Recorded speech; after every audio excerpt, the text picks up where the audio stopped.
Okay.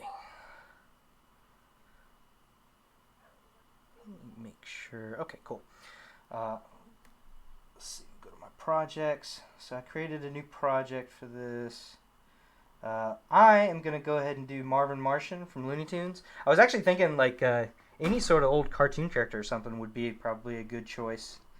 Yeah, I'm gonna do a turnaround of Marvin Martian, as well as probably his ray gun as well, just to do some slightly more hard surface stuff.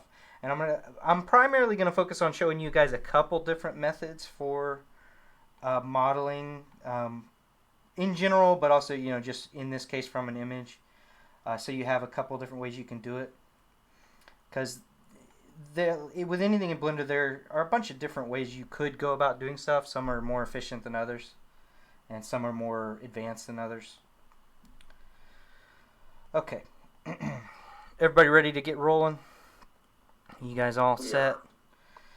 Okay, I got the default scene. Let's go ahead and delete the default cube and all the camera stuff. We don't really need it for this. Make sure I save. Okay, and I'm going to go ahead and show you guys how to load in an image to use as reference, and some of the settings you can use. I'm going to load this one in right here. We're going to use it as a turnaround image.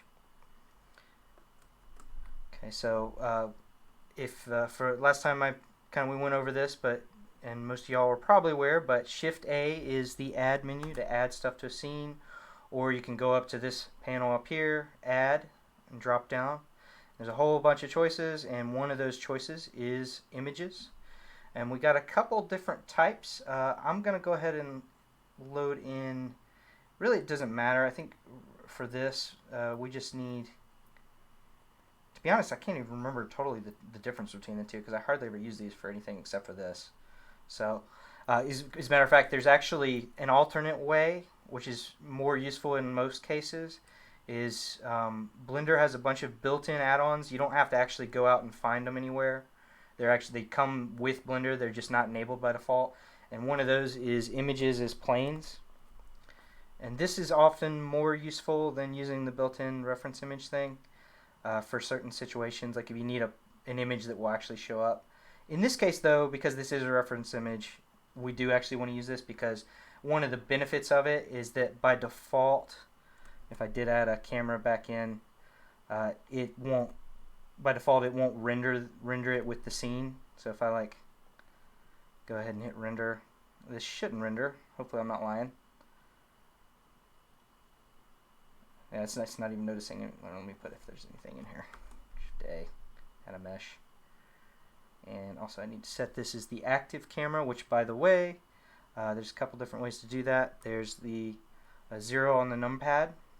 I mentioned before to Max and Louis last week, and that in Blender the numpad is very useful and very important. There are ways to get around it, but it's best to have a keyboard that has a numpad on it. So just to bring that up. If you don't have access to a keyboard with a numpad, let me know. Also, 3-button mouse, definitely, I would say, is essential for just about any sort of 3D modeling. You could do it with a trackpad or something, but it's just a lot harder and a lot more difficult. So anyway. Alright, so Shift A, add in reference image. Oops, wrong one. Let's get rid of this cube. Now, you notice it comes in just based on whatever angle it was at whenever we brought it in. Oh, by the way, also too, you can just drag and drop it in if you like to. That's another way you can add it. So if you wanted to just drag and drop it from your folder. But it comes in at a weird angle, so let's go ahead and I'm going to cancel out the transformations on it, which if we press in on your keyboard and it shows your side menu, you can see your transforms here under the items. Matter of fact, got a bunch of add-ons enabled here that we don't need, so I'm going to filter those out. Don't worry too much about this. This is more of like an organizational management system. I'll get to this later. That's not super important. I just want to show you this sidebar here. So under the transforms, you can see as we brought it in at this weird angle. It's already got rotation applied to it, and we don't need, at least not these specific rotations. There's a quick way to cancel out any sort of location, rotation, or scale, and that is by pressing Alt plus the whatever shortcuts assigned to it. So remember, G was for moving, R was for rotating, S is for scaling. You can press Alt G, or well, actually, in this case, we'll go press Alt R, and that's going to zero out all of the rotations. Okay, and that's just a quick way of doing that. Or if you wanted to, you could go in here, Alt, and select all of these, and then just type in 0, and that'll apply it to all of them. Okay, or type in them manually. Okay, so now we've got that rotation zeroed out, and what we want to do is we're gonna go ahead and use this front view. And if you guys remember, do you remember the axes and how they work? Do you remember which axis is up in Blender, Max and Louie? The Z-axis. Z-axis. And Tyler, are you aware of that? Of the Blender has kind of a weird up axis compared to a lot of programs. In most programs, including Unity, including Unreal, Y is generally your up axis. In Blender, it's always Z, so it's kind of weird. And Y would be forward and back. So just to bear that in mind. So we want to get this, if we go to front view, which is 1 on your numpad, you can see right now it's just flat on the ground. We want to get it up to 90 degrees on the, which axis do you think we would be turning that on? So we want to turn it 90 degrees so we can see it from the front. The X? Yep, that is correct. Okay, and the X is this red axis here. So anything, so basically what it's saying is we want to rotate it around the X axis. So think of like when we're rotating it, the X axis is like the center spindle that we're rotating it around. So if I rotate it, R for rotate, X to constrain it on the X axis, and then we'll go ahead and type in 90 degrees. And just 90 degrees on the keyboard and hit enter, and that sets it as 90 degree rotation. So now it's in the front. Did everybody understand that? Tyler, are you comfortable that far with kind of the movement and rotation and stuff? I think you said you got through partway through a donut, right? Yeah. Okay. Yeah, no, I think I'm good so far. Okay, cool. All right, so now we just need to try to get him lined up, this front view of him lined up in the center here. So we're going to go ahead and press GX to kind of scooch him over. Doesn't have to be super exact. You can kind of get him lined up. Just try to, shoot to get that middle cursor pointing right up between his eyes. Whatever your character is. Generally, assuming your character does have 2 eyes. And again, we're not going to be super slave to the reference here, so it doesn't have to be super perfect, but we can also think a little bit about scale. I don't think it's ever too early to think about scale. This image is probably a little large on my screen. If you guys remember what I said about scale last time we met, this grid here, by default, Blender uses meters, and by default, just like Unity, and one of these big squares here represents a 1 by 1 meter, right? So 2 of these would be 2 meters. 2 meters is pretty tall. The average person would be about 1.6 meters, all right? So we probably want to scale this down. I'd have to look at y'all's to see if y'all's images came in at different sizes or not. Take a look here. Max, you pretty much already set up, so I'm not going to worry too much about that. Tyler, do you have a character you want to use? Oh, I just found this chicken real fast. Okay, yeah, that'll work. So right now, he's probably a little over 1 meter tall. So if you wanted, you could probably scale it down. It's not super important here, but I just want to kind of point out, like I said, I think it is important to actually think about scale. Like, it's okay to ignore it if you mean to, but you definitely want to at least understand it.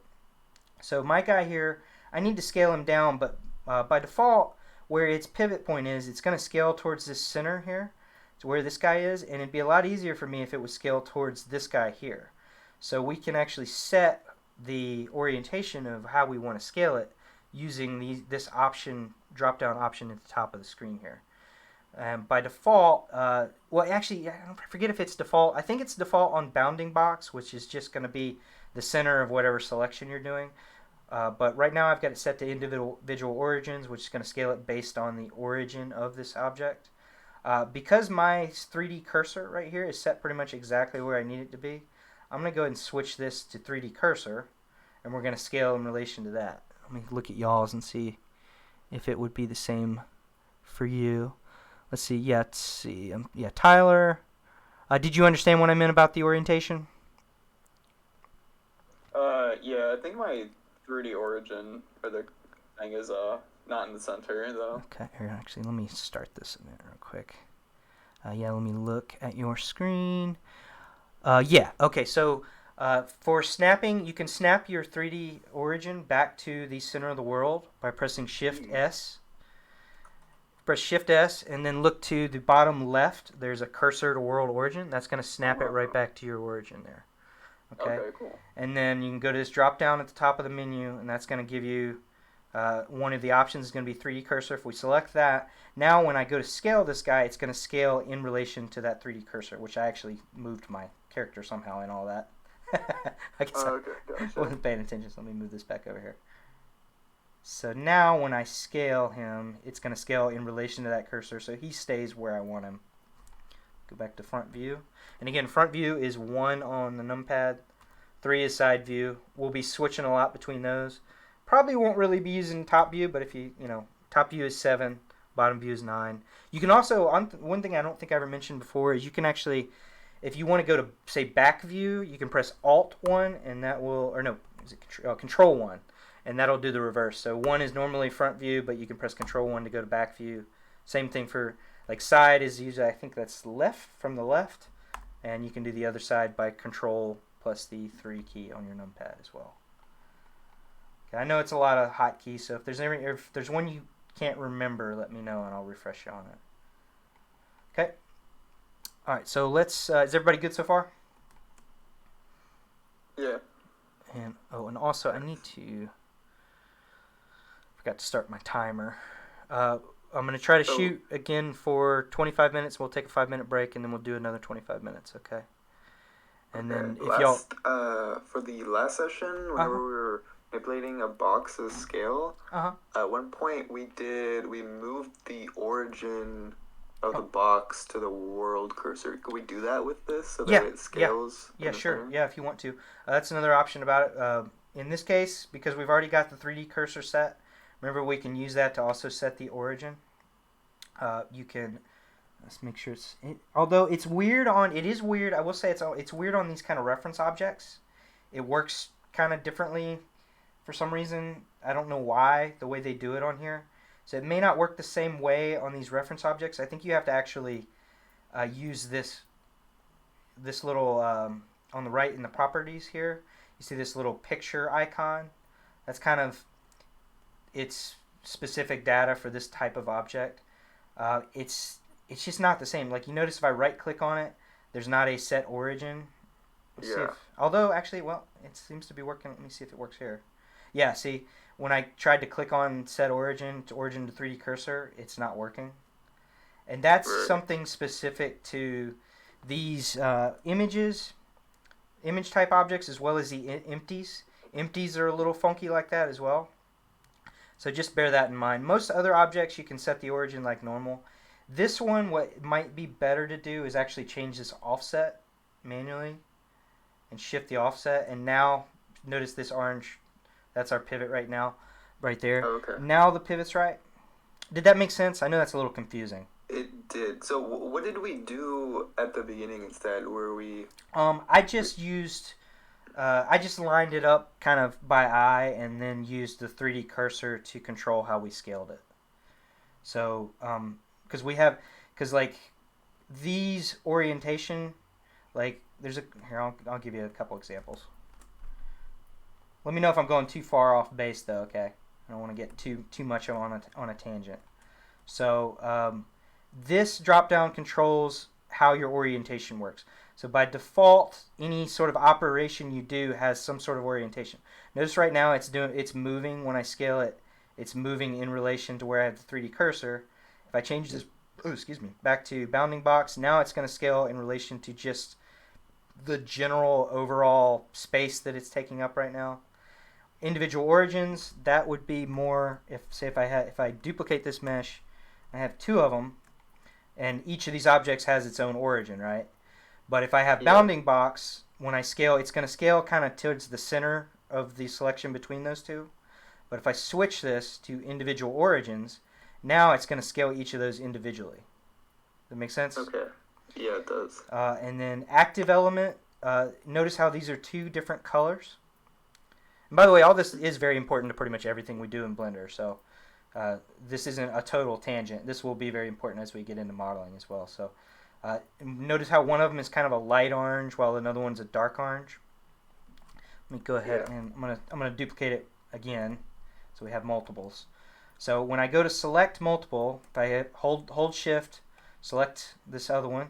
Now we've got two selected. Notice this is the one that's got the nice orange highlight. I hold Shift, select this one. Now this is the one with a nice orange highlight. That is our active one. And notice over in our outline view here how those colors match up as well. So we have this darker orange on these two cubes, and then we have our lighter, almost yellow orange on this one. That's denoting that that's the active element. So there's a lot of operations in Blender that operate based on that order. So selection order can matter. So like oftentimes you'll be like say copying the active elements attributes over to all the selected elements. So stuff like that. So in this particular instance though, what it means is that now we're scaling based on the active element. So now when we scale, it's scaling towards the center of that active element. Okay? Does all that make sense? Yeah. Everybody good? Max, you good too? Yep, that makes sense. Okay. Yeah, I got it. All right. So and then median. Frankly, I never use median point, and I would have to actually check the documentation specifically. I think it's probably very similar to the bound. Notice how it's. Yeah, I think what it is like if you select these two, now it's gonna shoot the difference between them. So it's gonna scale towards the center. To be honest, I'm not entirely sure how that would differ from bounding box. You can kind of mess with it. Like I said, I hardly ever use it, so it's not the most useful of tools, but you never know. Anyway, let's get back to the actual modeling. So, does that answer all the questions though so far? Yeah.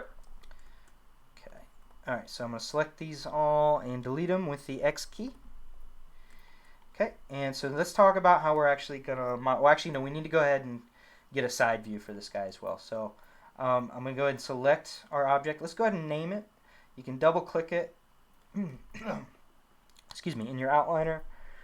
We'll call this front ref. Let's go ahead and just call this whole collection reference or just ref. Okay, make sure you save too. Also, I think I should probably point out that I have a add-on enabled called pie menus. So some of my behavior might look a little different. This is optional if you want to enable this. All it does is like when I press Control S, actually it doesn't seem to be working now. Maybe I don't have it enabled. Oh, it is enabled. Oh, that's weird. Maybe it's Control Shift S. Oh, that's weird. Okay, well it's supposed to bring up a pie menu whenever I save, but anyway. So let's duplicate this guy. Let's get a side view. Okay, so Shift D is duplicate. That's going to go into grab mode. I'm just going to right click to cancel and just leave it where it is. And now, make sure. Now if we go into side view, we need to rotate it. Okay, so we need to rotate it so this guy is facing forward, and we can see it from a side angle. Does anybody have a guess of which axis we need to rotate it around? The Z-axis. That is correct. Okay, RZ, extra credit. RZ. Okay, so R and then Z to constrain it. So we're rotating it around the Z-axis. I'm just going to go ahead and press 90 degrees. Just type 90 on the keyboard and press enter. And that's going to set it at a 90-degree angle from where it was. Now I just need to move it so that this side view is lined up on our middle axis. By the way, there is a reason that we are trying to model it on the middle axis. It's going to make it easier for us to use modifiers and do certain actions. So generally when you're modeling, it is a good practice to model right at the world origin. And then if you need to move it later, you can move it, when you need to. But for the main modeling of an object, it's very good practice to always do it right at the center of the world. Can you look at my screen? I'm not quite sure where to place my side view. Let's see here. I should do it like type. Let's see, which axis are you on? You're looking at the Y. Okay, so that would be front view that we're looking at right now. So press 3 on your keyboard, and that's going to pop you into side view. This is already 3. This is 1. This is 3. 3 on the numpad. Okay. That shouldn't be. Is that right? If if we're seeing the X line, that means that we have to be in front view or back view. If you're seeing the red X line there, so I think you're good on that view. Go ahead and orbit out, just right with your middle mouse click on your mouse, so I can see the other image. Just click and hold it and drag it. You see this? Yeah. Am I looking at the right person? I'm talking to Tyler, right? Oh no, Louis. Oh, I'm sorry, Louis. I thought I was talking to Tyler. Let me check. Sorry. Let's see here. Okay, so what am I looking at? Okay, so side view. Okay, in side view, yeah, side view that actually looks good. That's good because your side guy is right on the line, and then your front view. I mean, oh no, I'm sorry. No, you're right. It's. No, that's right. Yeah, no, you're good. Press one on the keyboard. Yeah, so that's your front view. That's your side view. Oh, it needs to go reverse. It needs to be the other way around. RZ 180 for that side view, so that it's facing the other direction. But it's in terms of like location, it's pretty good. That make sense? So select it, your side view, and then just RZ 180.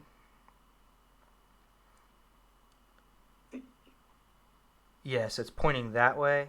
And now that should be, yeah, that should. And then press 1 on the keyboard again, just so I can see.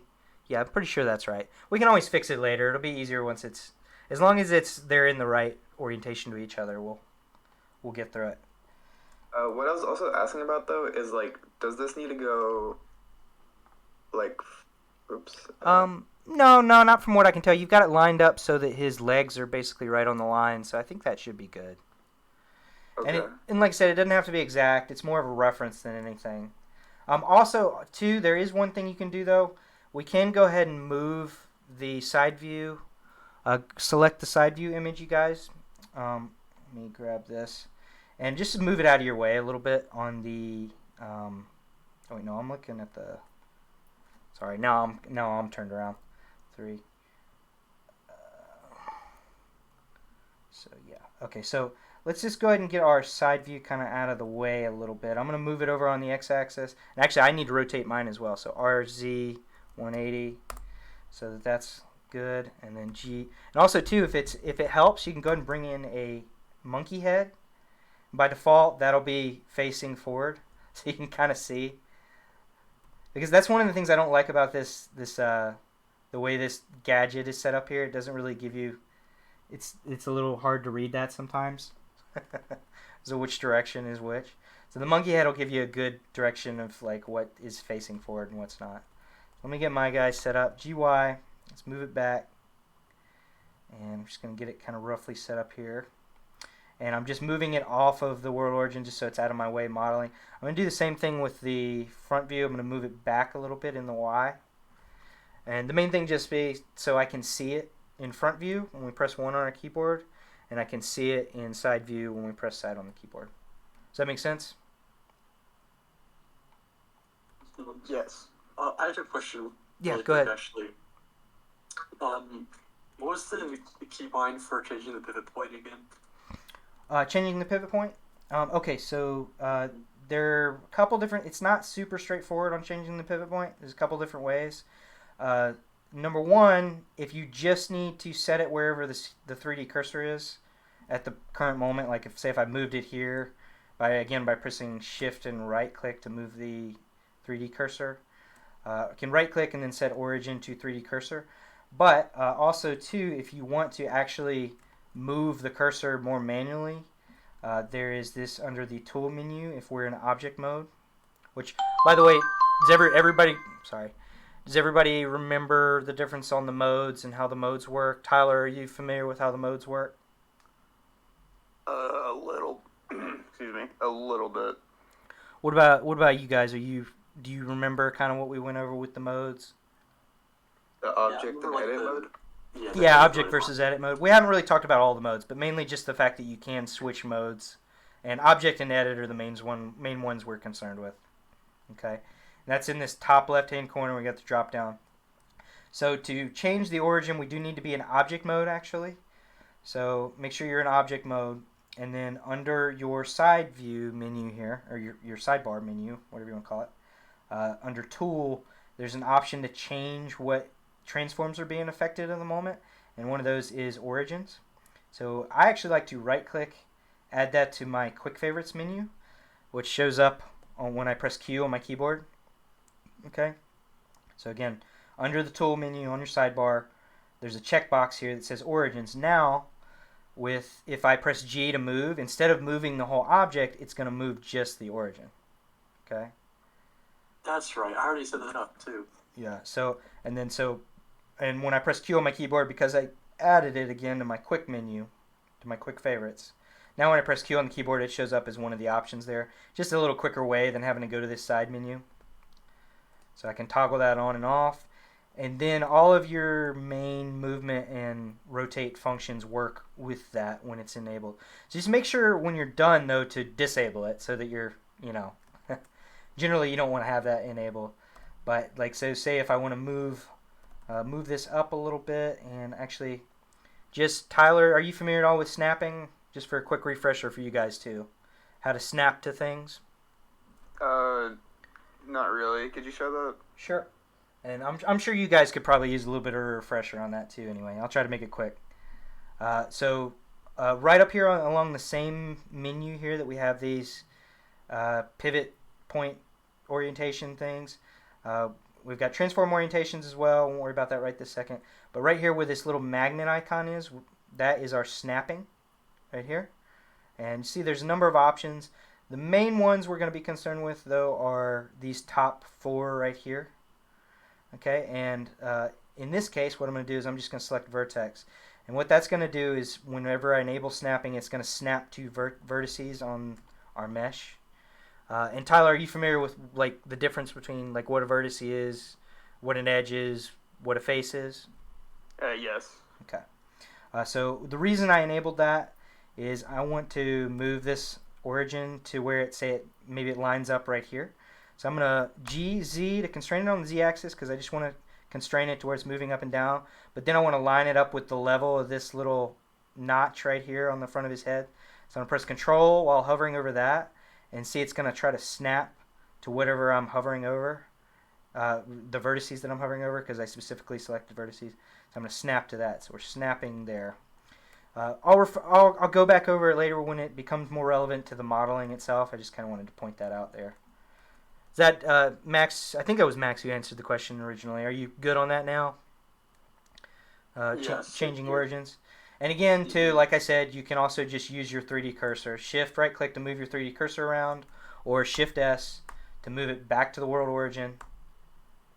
Or you can go to Object, Set Origin. There's a couple of options here. The main ones are Origin to Geometry, which is going to put it right in the center of whatever geometry we have selected. Or you can snap it to the 3D cursor. Okay. All right. So I'm going to go ahead and get rid of Mr. Well, actually, I won't get rid of. Number one, I'm going to disable this transform origin so that I can move the objects. And then I'm just going to move him out of the way for now because he's kind of in the way. And I'll start talking about how to actually model these guys. Are you guys, number one, are you guys cool? You ready for that part? Yeah. Okay. Yeah. Everybody good? Louis, you good? Yeah. I put a back reference as well. Awesome. Let's see. How are we doing on time here? Okay, I'm gonna give about 5 minutes because I forgot to start my timer. So let's do another 5 minutes of talking, then we'll take a quick walk around break and we'll come back. Okay. So let's talk about a couple different ways we can start modeling these guys. It looks like Max has already kind of jumped in a little bit. Max, just out of curiosity, how did you go about modeling? Can you guys see Max's screen? How did you go about modeling your chicken so far? What kind of steps did you take? You're muted, Max. Okay, sorry. I started with a cube, right? And I kind of just extended a lot of the different faces. I found out how to use I think it was K in edit mode Yeah, the knife tool. Okay. Yeah, the knife tool. And I also found out the bevel tool, which is Control B, and that's how I made all the the rounded edges. Okay, cool, awesome. So I'll show you guys. I'll show you guys how to do that, but I'll also show you a couple other things. Also, I will say be careful with the knife tool, because it is super easy to like cut through a mesh, but it also can create kind of messy topology. And I'll kind of try to. That's a little bit more on the advanced side, but if you want to be able to do, for games in particular, topology is going to be very important to understand and kind of the issues that you might come across. So let's dig into it. So let's start with a cube, just like Max did. So Shift A to add a cube to our scene. First off, we want to make sure that our 3D cursor is in our world origin, because anything we add to a scene is going to come in where the 3D cursor is. Okay. So Shift A, I'm going to go ahead and add me a cube, and we'll talk about a couple different things. Number one, notice how large it comes in. That was a good thing to kind of note on the scale. Cubes by default in Blender come in at 2 meters by 2 meters. So this is a really good yardstick to measure by. Like sometimes if I'm doing a new scene and I'm trying to figure out what the scale is supposed to be, I'll use just a cube as a measuring stick. And like I said, the average human would be about 1.6 meters, so it would be maybe like 3/4 of this cube tall. So that just gives you a little bit of a reference point. Okay, so undo that. So let's go ahead and scale this guy down, and I'll do a little bit of a refresher on applying scale, because that's going to be important as well. But let's go ahead and scale him down. I'm going to get him down. Number one, are y'all familiar with X-ray mode? Nope. Okay, so X-ray mode, this top right-hand corner of your viewport menu is all of your viewport render modes. We've got, right by default, Blender shows up in what's called solid mode, which is just, it's not showing any textures or any real like major lighting information. It's really just matte cap lighting, which is kind of fake lighting. It's just there to give us a visual reference, but it's not actively trying to calculate lighting in the scene. This is the mode we're going to be in the most often. But there's also wireframe mode, which, as you can kind of tell, and as you can see, it's pretty self-explanatory. It basically just takes all the shading off and makes it so you can see through the meshes. There's also material preview. This does actually, if we had texture on it, which we don't, this would show the texture. So like if I had bricks on it or something like that, this would show on the block. And then we've got our actual render view, which notice doesn't do anything right now. It looks like everything's dark. That's because I don't have any lights in the scene.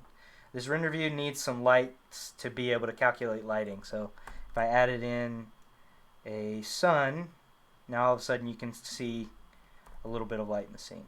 So now there's also an additional mode here. If I go back to, I'm just going to go ahead and delete this. Over here, right to the left of that, there's this little thing that looks like two boxes overlapping. This is the X-ray mode, and it's similar to the wireframe mode, except you can still kind of see a little bit of the faces and stuff. I use this a lot because it gives you a lot of information about what's going on with the mesh.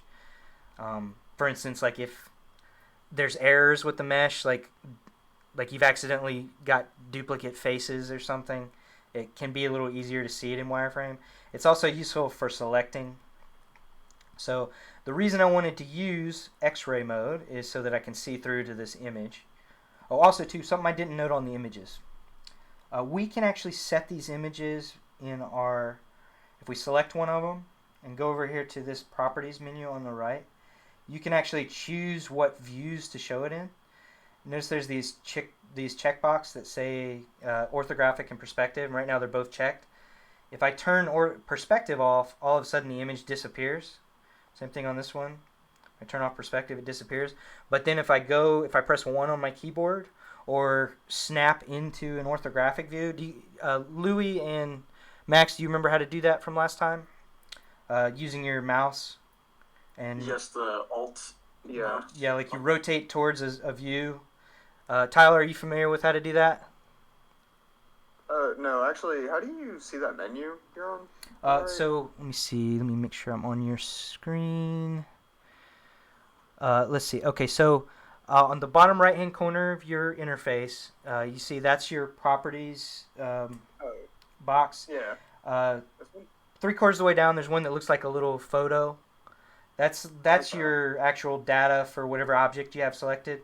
That'll change. The icon there will change based on what you actually got selected. Notice if I select Suzanne, it shows like a little triangle. That's a mesh symbol. For this, it's showing that it's a reference image. And that's going to give you all of the information that's particular to that sort of object. So, and one of those is these little check boxes. So we can actually tell it, we can tell it to only show these images if we're in orthographic view. So if you find it to be distracting to have those images like there all the time, you can disable that by clicking those. I'll leave that up to you guys if you want to leave it to where you can see it in perspective, or if you want to only see it in orthographic. Or you can change it later. It may be that right now we need to see it all the time, but maybe later once everything's established, you can, disable that or whatever. So, anyway, I digress. As a matter of fact, it's time for probably a 5-minute break. You guys want to take a bathroom break real quick? Okay, sounds good. You can walk around a little bit, let everything sink in so far. Okay, I'll set a timer and we'll be back in 5 minutes. Okay. That's good. I'm just gonna. This technically says 4 minutes, but just pretend.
let's see. I'm back about a minute early, so just let me know when you guys have all filtered back in. I'm also here.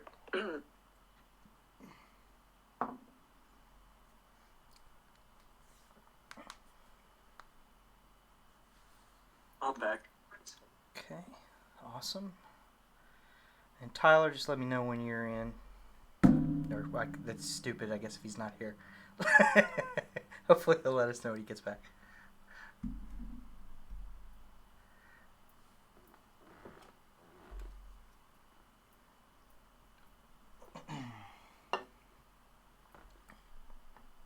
Hey, quick question: was there a better way to change the pivot point for different images? Because I know it was a little different.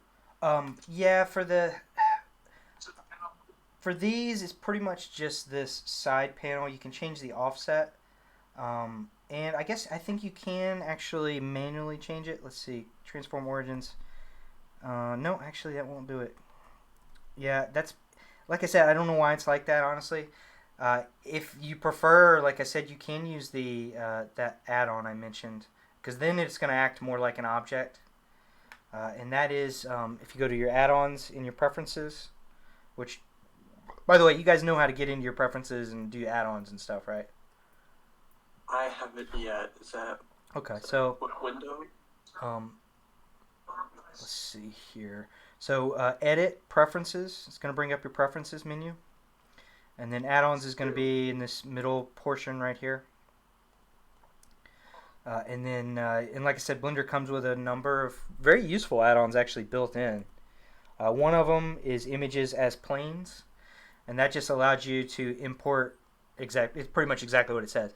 So instead of acting like a reference image object, it'll come in as actually like a mesh, basically.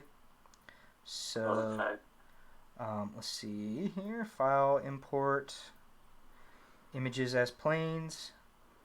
And let me see if I can find it here. Ref. So now the... One thing about that is notice it just looks like a plane in solid view.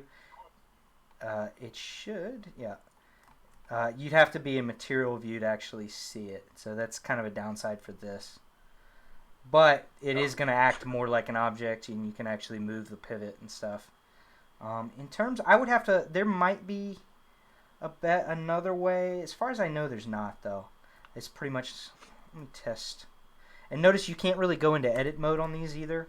Like, you can't tab into edit mode for an image. Same thing with empties. Right. So, yeah, it's pretty much just adjust this offset. Use this little slider to the right, and you can adjust the X and Y offset. That's pretty much the only way to do it. So, yeah, it's unfortunate. I don't know why it's like that. It seems like that would be something you would be able to do. Where are you finding that panel? That is... Mine just looks like transport. That is under... the one where I adjust the offset, or right, the offset. Yeah, that's under this properties on the right hand side. Let me go ahead and turn this on. Right here, kind of midway down. It's in basically the same spot that the mesh panel would be for the object, for like a mesh or whatever. You'll notice as we get more and more different types of objects in the scene, they all follow a similar pattern. Like most of these little tabs here, get rid of this. Most of these little tabs will remain the same, but then these ones down here will change based on whatever object we have selected. So if I select Suzanne, notice these objects shift a little bit. Now we have the green little triangle. I select the image, now it shows up as the little image. If I were to add in a curve, now it's got its own little icon here. And notice, and that also matches how it shows up in this outliner here. Oh yeah. So these are going to be the options. This is going to be the little tab with the options that are specific to that type of object. Whereas this up here, this is a universal thing. This is just the basic object properties that's pretty much the same on everything. Things like location, rotation, scale, they all objects pretty much share that same data. So, yeah. So, Yeah, so image, select your image, go to this little tab, and you can adjust. You can also adjust the size there, and as I mentioned before, what shows up where. And this is like just basically like if you only want it to show on the front of your image, you can click this little part right here. Now it only shows up if I'm looking at the front of the image, not on the back. That's interesting. So that could be useful for helping you keep your bearings as to what's going on in your scene. Quick turn this. So now if we're behind it, it's not going to show up. So that's just another thing we can do. All right, so I think everybody's back, right? Yeah, I'm here. All right, so let's start talking about the modeling, the stuff we can do to model. So I got my cube here. We're going to go into X-ray mode, like I mentioned, and I'm going to do that. Usually I do that using the keyboard shortcut, which is Alt-Z. Okay, so you're going to toggle, although you need to be in solid mode for this. So Alt-Z. Okay, and that's going to toggle you in and out. Also, by the way, you can press Z on the keyboard, and that's going to bring up a little. At least I think it is. Yeah, for you guys, yeah. Let's make sure that's not the pie menu thing. That's a kind of a quicker way you can switch between the different rendering modes. So we want to be in solid mode, and then we want to press Alt-Z and make sure we're in X-ray mode. So I can see this guy. I'm just going to try to get this kind of close to his head size. So I'm going to just make sure I have the transforms turned off. If you can see this ZX thing, that means that your origin is still on. So just bear that in mind. So Q, I'm going to turn my transform origins off so that now we're moving the object. Now I'm going to scale it. Oops, I'm going to make sure I have only the cube selected. I'm going to scale it. Okay. Just going to get it roughly to this size. GZ to move it up. You want to check the picture for something. That's what I'm assuming now. I won't go that far until they start checking Joe Cosmo. I don't know what that. I'm hearing somebody talking. You're fine. Okay, so let's talk about this. Number one, let's go ahead and apply our scale. Do y'all remember how to apply the scale?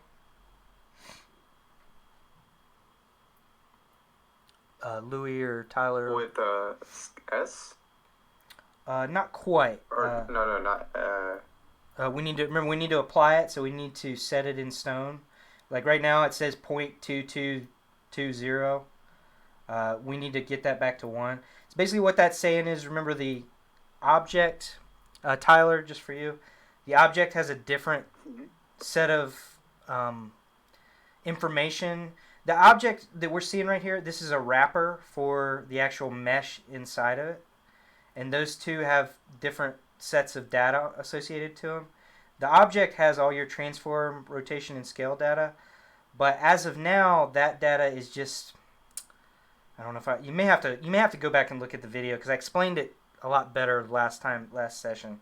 But essentially, right now it's not actually scaled down. It's just kind of the illusion of being scaled down. So I need to make sure that I actually apply this scale. So I'm going to press Control A, and that's going to give us our options of what to apply. I'm just going to go ahead and hit all transforms. Right now, mainly we're just shooting for scale.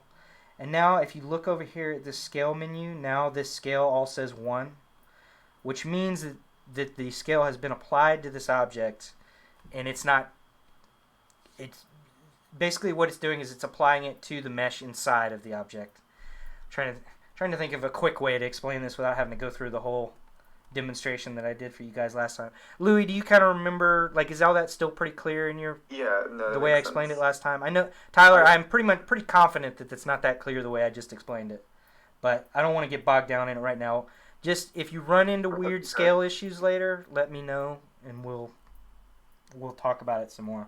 Or if you want, I'll explain it to you kind of once we've gotten through some other stuff, and these other guys are maybe I'll hang out for an extra minute and we can talk a little bit about scale.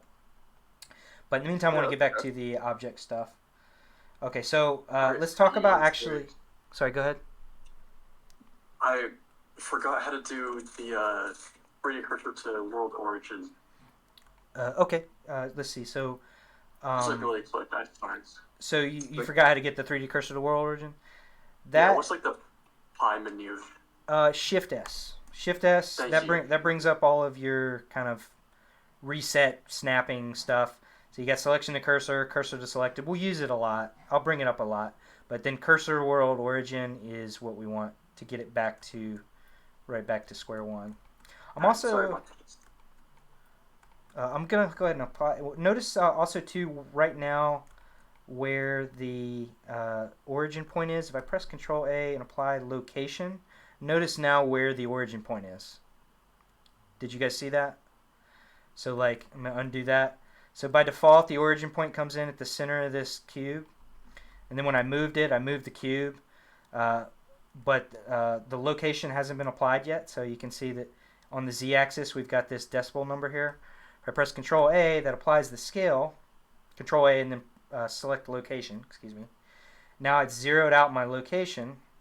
And notice that the origin point jumped back to the world origin. So that's something else that happens whenever you apply. Okay. Don't get too bogged down in this. I'm just trying to point it out because it's like, it's one of those things that pops up a lot, especially for beginning modelers. It's like, why is something weird happening here? I don't understand. And it's very often the case that it's something hasn't been applied correctly. So I'm just I'm pointing it out a lot because it probably is going to show up. So anyway, let's go back to, I've got my object selected. Now we want to go into for pretty much any modeling we're going to be doing is going to be in edit mode. Okay. Does everybody know how to get into edit mode? It's tab, right? Yep, tab. Or you can use this drop down up here. Or you can press Control Tab, and that's going to bring up another pie menu of all the various edit modes, and you can select edit mode from there. Obviously, tab is going to be easier than that, though. So, and tab by default is going to bounce you back and forth between edit mode and whatever last mode you had selected was. So if I go Control Tab, if I'm in sculpt mode, then I press tab, it's going to bump me into edit mode. Press tab again, it's going to bump me back to sculpt mode. Okay. Primarily because edit mode is like, you know, the most common mode that we're going to be using. So that's like the quickest shortcut. So let me make sure I'm in object mode. Okay, so in edit mode, now we're going to get into the meat of what we actually need to know here. First off, also I forgot to set my timer again. So let's talk about how to manipulate this mesh. Number one, we've already been through it. Everybody knows what a vertex is versus what a edge is versus what a face is, right? Yeah. So do we remember how to switch back and forth between the editing, the selection modes for those? So like how to switch it so that we're selecting vertices versus switching to edges versus the faces. Does everybody know how to? It's like 2, 3. Yeah, 1, 2, 3. 1, 2, 3. Everybody, Tyler, you got that too? No. How do I do that? Okay, so top left-hand corner of this window here, we got these three little options. We got this guy here. That is our vertex selection mode. Then our edge selection mode. Then face selection. And the shortcuts for that on your keyboard are 1, 2, and 3. Not the numpad 1, 2, and 3. Those are separate. Okay, those are our views. But the 1, 2, and 3 at the very top of your keyboard. Okay. Okay, gotcha.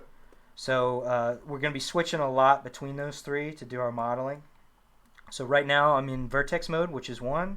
So now I can select any vertice on here or multiple vertices and use the same shortcuts that we use to move objects around. So G. Scale isn't going to do anything here because there's nothing to scale. Or R2 isn't going to do anything here because there's nothing to scale. Unless I select multiples, now it'll scale between the two of them. Make sense? Rotate between the two of them, or we can move both of them. Okay? Good so far? Yeah. All right, and then we've got same thing with edges, same thing with faces. So if I go to, also I want to point out another thing about X-ray mode. I'm going to press Alt-Z to go back out of X-ray mode, so now it's solid. If I go into vertice mode, if I'm in this front view by pressing 1 on the numpad, if I go to front orthographic, go to vertice mode so I can select vertices, and I want to drag like a box here to select the vertices on this side. If I drag that, now if I go back out of orthographic and look, you can see it only selected this first vertice. It didn't select the one behind it because it can't see it. But if I go back to front view, go into Alt-Z for X-ray, do the same thing again. Now I go back out, notice it selected both of them. Okay? That's something you'll probably end up doing a lot because there's often times where you'll need to select all the vertices on one side of an object without having to like go around and manually select each one of them. Does that make sense? So that's another use for X-ray mode, is being able to select all the way through an object, because by default you won't be able to do that. Same thing with faces. If I try to select this face, it's only going to select the one that I can see. But if I go into X-ray mode, do a drag, select here, now it's selected both the front and the back. Okay. All right, so let's talk about our first, probably the most useful actual modeling tools. Number one, I'm going to say I hardly ever actually go over to this toolbar and use these tools. I think some modelers do, depending on what you need to do, but pretty much everything you can do over here can be accessed through keyboard shortcuts. And you guys know how much I prefer the keyboard shortcuts. They're just faster and easier. So the primary ones we're going to want to learn first. Max already brought up knife tool. That one's very useful, although I don't use it as much as you would think. But the probably more primary than that would be the loop cut. Have y'all ever heard that term before? No. Okay, so loop cut. So this goes back to what I was saying about topology. We want very clean topology for our games, right? We want the game engine to be able to read it without there being any weird shading issues or anything. And game engines see everything in triangles, but it's actually easier for us to try to shoot to model only using quads. And by quads, I mean a four-sided polygon, right? Are you guys familiar with those terms? You know the differences? Yeah. Do you guys know what an n-gon is? Is everybody? I'm sorry. Could you repeat that? An n-gon. So n and then G-O-N, n-G-O-N. I don't know why it's called that, honestly, but probably I guess it's I think it's n because it's like variable n, like any number sided of a polygon, basically is what it's saying. Anything that is not a triangle or a quad is an n-gon, or is, yeah. So anything that's over four sides. N-gons are bad because a game engine can't. It's got to try to get everything down to triangles, right? So if it's got like a five-sided polygon, it doesn't know what to do with that. Does that make sense? It doesn't know how to divide that down so that it reaches triangles. Whereas if we have a quad, let me go out of X-ray mode. If we have a quad here, if I go to vertice mode, split this in half, it's really easy to divide a quad into two triangles, right? So any game engine you bring it into is pretty much going to automatically do that for you. So we pretty much we never really need to manually say that it's a triangle. We pretty much just want to shoot to primarily use four-sided faces. There are times where using a triangle is okay and it's good. There are reasons not to, because triangles can be they can be a little weird whenever you go to like move stuff around. It would probably take somebody who's a little better than me to explain why you want to avoid using triangles as much as you can. And there's actually a big debate on it. Some people are like, oh, triangles are fine, they're fine. Some people are like, never use triangles. I think the truth is somewhere in between. Vast majority of the time, try to only use quads. If you have to use a triangle, use a triangle. That's the rule of thumb, okay? So, and the point of all this, let me go and undo that. We need to, when we're cutting a mesh, we need to try to keep that in mind. So instead of just grabbing the knife tool and just kind of cutting around, and doing this kind of thing, that creates very ugly topology, right? That's why I don't tend to use the knife tool, except for in certain cases when I just really need to be super specific about a cut. Undo that. What I'll usually do instead is use the loop cut tool, which is Control-R on your keyboard. And what that does is anytime you cut, it's going to cut all the way around the object. So if I left click, it'll kind of go ahead and commit to that, but then it'll bring you into this mode where it lets you slide the loop along the edge. If I right click, that's just going to default it right to the center. So what that's done is that's created the loop all the way around, and the side effect of that is that I still have nice clean quads everywhere. So I guess the point is I'm trying to get you into the mindset of trying to be a clean modeler and somebody who tries to keep to the quads at all times. That's why a loop cut is very, whenever you make a cut, so I'm going to do one across the middle as well. So Control R, again, that gets you into loop cut mode, which by the way, if you do want to use the tool for some reason, I believe that is, which one is that? Right here in the middle, if you want to use the tool. There's this offset edge loop cut as well. Again, I don't really suggest using these tools over here, but here it is if you want it. And if you want to show or hide that toolbar, that's the T key on your keyboard. Just like the N key shows and hides the sidebar here on the right. Okay. So all of our little modeling tools. But again, I usually just set Control R. It's easier, better. And we can also actually, so Control R, I'm going to snap it to the center. Notice this bottom left-hand corner here. First off, are you guys still with me? Am I going too fast? Yeah, I'm still kind of confused on what a loop cut is for, or what you would do it.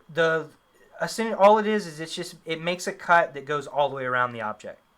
Does that make sense? So, can you then, like, delete one of the halves or something? Or yeah, you can.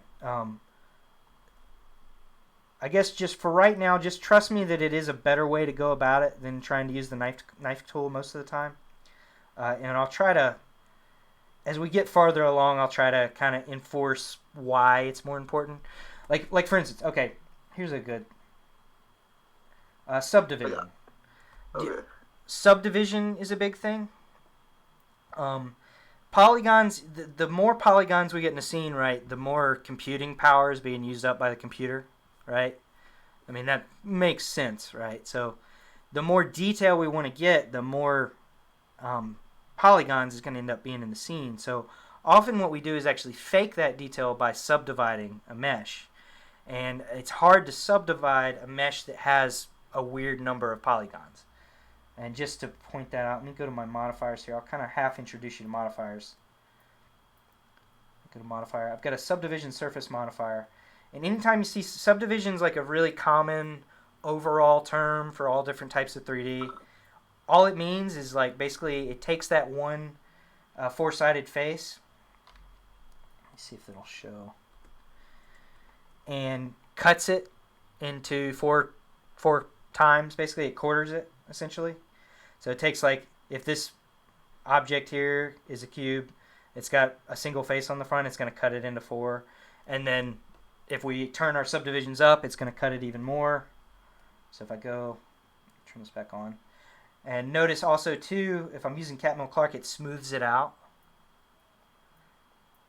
Now, if there's ingons and stuff, it's going to have a much harder time doing this. It's going to be weird. Anyway, I don't want to keep harping on this. I'll try to come back to it later. Just for right now, we'll just stick to learning how to use the loop cut tool, okay? My question wasn't really, like, why you would use it over a knife. Like, I don't understand why you would use a knife or a loop cut. Like, are you, like, sculpting the cube or something? Yeah. Essentially, we're not, generally, and most of the time when you're modeling, you're not going to be building things like vertice by vertice. Does that make sense? You're going to be like starting with, say, a cube or a cylinder or a sphere and then turning that into something. Does that make sense? Because it's a lot more efficient. But I will show you guys how to actually just start with a single vertice if you want. But let's finish with this for right now. So back into, make sure my cube is selected. So we've got our, go ahead and make another loop cut in the middle here. Now, Max already hinted at another one that's very important to know. First off, do y'all at least just understand how the loop cut tool works and what it does? Yeah. Yes. You guys are good on that? Okay. That's all that really matters right now. We'll get to other stuff.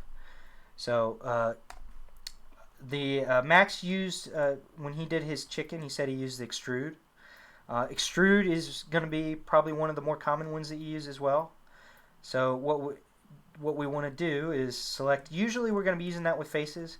You can extrude vertices, faces, or edges. But like in this case, say I wanted to give this thing a neck or something.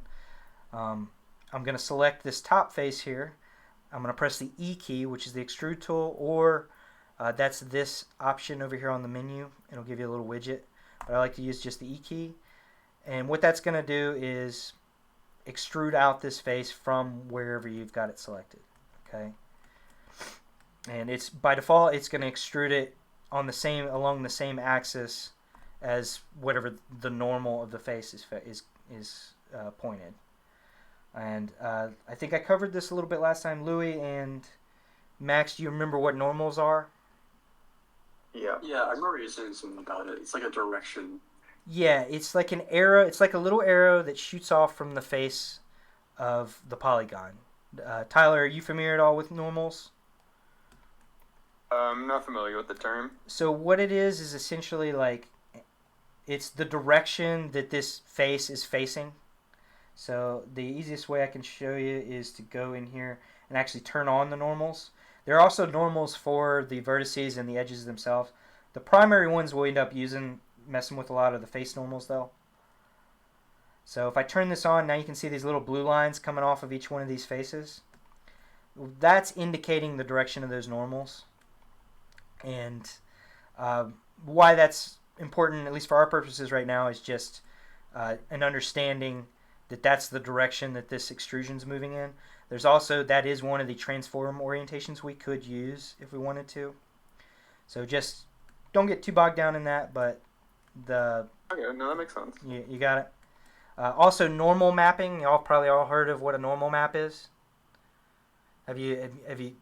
Am I imagining that? I've heard of it. You see it a lot. If you've done any... Has everybody here spent time in Unity? I know. Yeah. I know Louis and Max have. Tyler, have you spent any time in Unity? Just a little bit. So whenever you like select like a cube or something in Unity, you see on the right hand side that there's a bunch of material stuff. There's like an albedo, there's a roughness, and one of those is a normal map.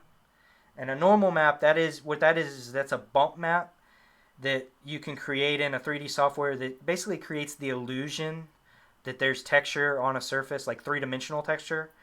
And that's how it does it, is by manipulating these normals. So like that would be how we would make this flat face here look like, I don't know, like a bunch of pebbles or something, or like a brick wall or whatever. And that would be how like the engine kind of reads it and creates the illusion that there's some sort of depth there. Is they use normals. We use normals as a texture to create that illusion. So just kind of one of those fundamental things. It's same across all 3D softwares. Once you get kind of the hang of it, it opens up a lot for you. Let me undo all that. You can use it for sprites too, to like add lighting to Yeah, your sprites. yeah. You can actually, like you can add a normal map to the sprite, and that will allow the 2D render engine to kind of fake a little bit of 3D lighting on an object, which I wouldn't mind. I would actually kind of like to mess with at some point. So maybe we can get to that. It's not super 3D related, but I'm open to doing some sprite related stuff later too. But anyway, let's get back to this. So we've got. Does everybody understand loop cut and extrude? Yeah. Okay. Yes. All right, loop cut and extrude. Let's go ahead and before I jump to let's do bevel real quick, because Max mentioned he used bevel a little bit too. So bevel generally, first off, one other thing I do want to mention a couple other things on extrusion that are important. I'll go into my X-ray just to make sure. So like if I go back, select this face, go into face mode by pressing 3 on the keyboard, select this face. If I press E, start the extrusion. Do y'all remember how to cancel an operation? Like if you're in the middle. Right click. Yep. Right click or escape. Okay. Now, the way we've seen everything work so far, we would think, okay, well, we just haven't done anything yet. With the extrusion tool, that's not the case. We've still actually created a new face here. So if I press G, look, it's actually still created a new face. So be careful of that. You can create you can create double faces that way on accident. It's actually there's a reason they do it that way, and it actually is a really useful tool.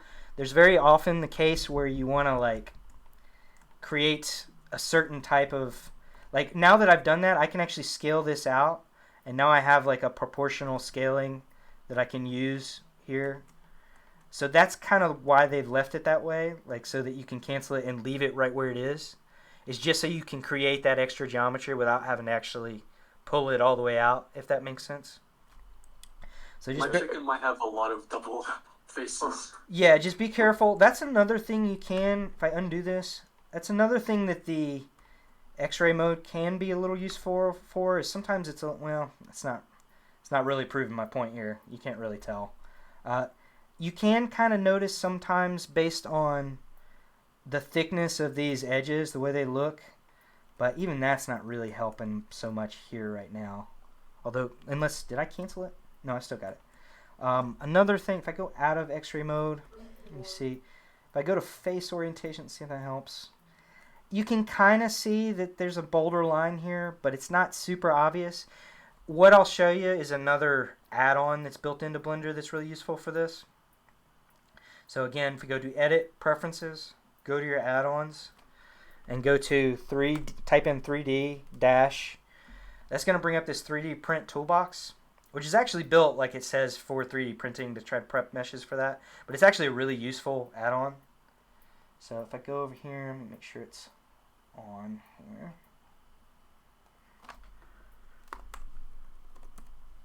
So 3D Print Toolbox, if I enable that, and you can go over here to your side menu here, it's going to give you some options. This is kind of a good thing you can do. If you're ever unsure about what's going on with if you think you've made some mistakes with your topology, or if it's gotten kind of complicated, this can be a useful little add-on for just checking it. And what it does is if I go ahead and just select everything, which actually I don't think I've showed you guys how to do yet. So the A key will allow you to select everything in your scene. Okay, and you can double tap it to deselect, or you can press I think, what is it, Alt? No. The A, and then Alt, yeah, Alt A deselects as well. I usually just double tap it to deselect. It's a little easier for me, but you can also press Alt A. Okay, so that's going to select everything. We do want to make sure everything's selected. I'm going to press Check All, and it's going to run through this little operation. It's just going to double check, and it's going to tell you if there's anything funky going on. It's got this 0 faces here. Basically, and if you click on it, it's going to highlight whatever is showing up here. In this case, it is kind of highlighting this little square here, and it's just basically showing me something's wrong there. And generally, I would just grab it and move it around and be like, oh, okay, there's an extra face there. Delete it. Or actually, I think I can delete. Is it only faces? Or actually, you know what? Another thing to do would be select everything, merge by distance, and I think that'll fix it. Yeah. Okay, so we'll get a little bit more into that. I just wanted to kind of point that out because that is an issue that you'll run into. It's really easy to do, especially if you're extruding stuff. Like you'll accidentally duplicate faces, edges, whatever. Part of your process is going to be just going through once you've got something nice, double checking it. And then fixing it kind of midway through the process or whatever. But yeah, so I just wanted to point that out. Got on a little bit of a tangent there. Let's see, we got 3.5 minutes. What else is, Bevel. Okay, so first off, are y'all good so far? Do you kind of understand what I was getting at there? Yeah. Okay. Tyler, you good? Yeah. Okay. All right, so beveling. Do you guys do you know what a bevel is? Have you ever heard of bevel before? Have you heard that term? Yeah. Okay, so like on the edges or something? Yeah, it's essentially rounding off an edge, or it's adding more subdivisions to an edge, I guess you would say. So let's I'm gonna grab this. I'm gonna press Alt left click on this edge, if it'll do it. Maybe not. So Alt, you guys, Louis and Max, I don't know if you remember. Do you remember what holding Alt before you select something is supposed to do? Just specifically an edge. I forgot. What is it? I don't remember, yeah. So by default, right, when we click an edge or whatever, it's just going to select that single polygon edge, right? Alt and select an edge is actually going to select all the way around. It's going to select the entire loop, essentially. So like that, like a loop we made. It doesn't always work. Like in this case, it's not really going all the way around like I wanted it to. So I'm just going to have to shift, select. I'll shift and alt, select this side as well. I wanted to go ahead and select this whole edge going around the side. To be honest, I don't know what the parameters. I think sometimes it just depends on how you've cut the mesh. Sometimes Blender knows that it's supposed to be a loop cut, and sometimes it doesn't. But it is a little bit quicker than having to select every single edge, if that makes sense. Y'all with me so far? Yes, sir. Okay, so I want to create a bevel out of this edge. So I'm going to press Control B, and that's going to go into this editing mode. And see what it's doing there is it's creating an extra face essentially there, which right now is only creating one. But if I roll my mouse click, it's going to smooth that out. It's going to add extra geometry there, and it's going to smooth it out so that now we get this nice smooth corner. And that can be really, really useful for making something look a little more realistic, because very in nature and even in man-made objects, it's very rare for something to be like 100% super mathematically sharp, right? There's pretty much a bevel on everything. Now, it also can be useful in just modeling terms and like creating like a quick curve, if that makes sense. So like if we look at this side here, by beveling one of these edges, if I only selected just the one, and Control B, now look, I've created a nice curve out of that edge instead of just a flat whatever. So that's going to be useful. It'll be a little less useful in organic modeling like we're doing, but I wanted to point it out because it is one of the foundational tools that we may end up needing at some point. Okay. So y'all understand how that works? How do you create more subdivisions when you're doing it? Like so you have a 3-button mouse? I have multiple buttons, yeah. Okay, cool. So let me select this edge. I'll do it again. Control B to start it, right? And that goes into the beveling mode. Then just roll your mouse wheel. Okay, I got it. And that's gonna. You can also change. I meant to point this out with the loop cut tool. Anytime we do an operation like this, so if I go ahead and left click to commit to that, notice that this menu pops up in the bottom left hand corner.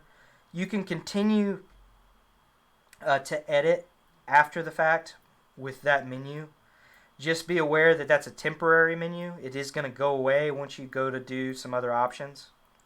But if you're not quite ready, like say commit to it like as you're doing it, and you need some finer grain control, you can go ahead and do the operation, then go over here to your little menu on the side and tweak some of these other parameters. And that'll let you get more fine grain. For instance, you can go ahead and if you wanted like a specific width here, I could type in 0.1, and that's going to give me exactly the 0.1 on the width of that. Same thing with segments. If I decided I wanted to do 6 segments after the fact, I could go ahead and change it right there. And that's pretty much going to be the same on any operation you do, including that loop cut. It's the same thing now, and I can change after the fact the number of cuts, for instance. And also loop cut does that same mouse wheel option where I can go, let me just undo some of all that. Control R here, and now when I'm hovering over the face like that, if I use my mouse wheel, I can do multiple cuts at once. See? And that's a quick way to create a lot of geometry if you need it. So let's get back to specifically for what we're trying to do here. So let's talk a little bit about modifiers. Okay. First off, everybody doing good? Louis, Max, Tyler. Also, yeah. my timer is up, so y'all want to take another 5-minute break? And also, too, we've run a little long, so are y'all ready to call it a night, or you want to try to go another? You want to do another 25 minutes? I could do at least another 25. Yeah, I could do. Tyler, you good? Max, you? I might have to leave a little early, but I can go a little longer. Okay. Let's do a 5-minute break. Let's do a bathroom break, and we'll come back. We'll do another 25 minutes, okay? Sounds good. All right.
That was my announcement that I'm back.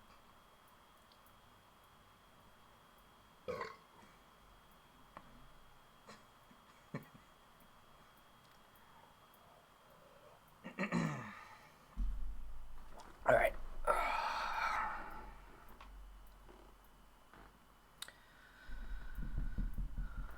I'm back. Okay. All right, Lou's back. I think I'm watching. Max, you back yet? Yep, I'm back. Okay, Max back. Tyler, I think I'm watching your work. You are back, right? Okay.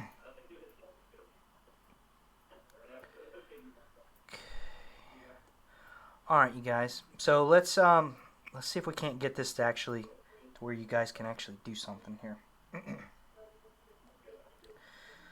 Everybody ready to go? Yeah. Nope. Tyler, are you ready to go? I think you're muted if you're saying anything. I forgot I was muted. Sorry. Yeah, I'm good. Okay, cool.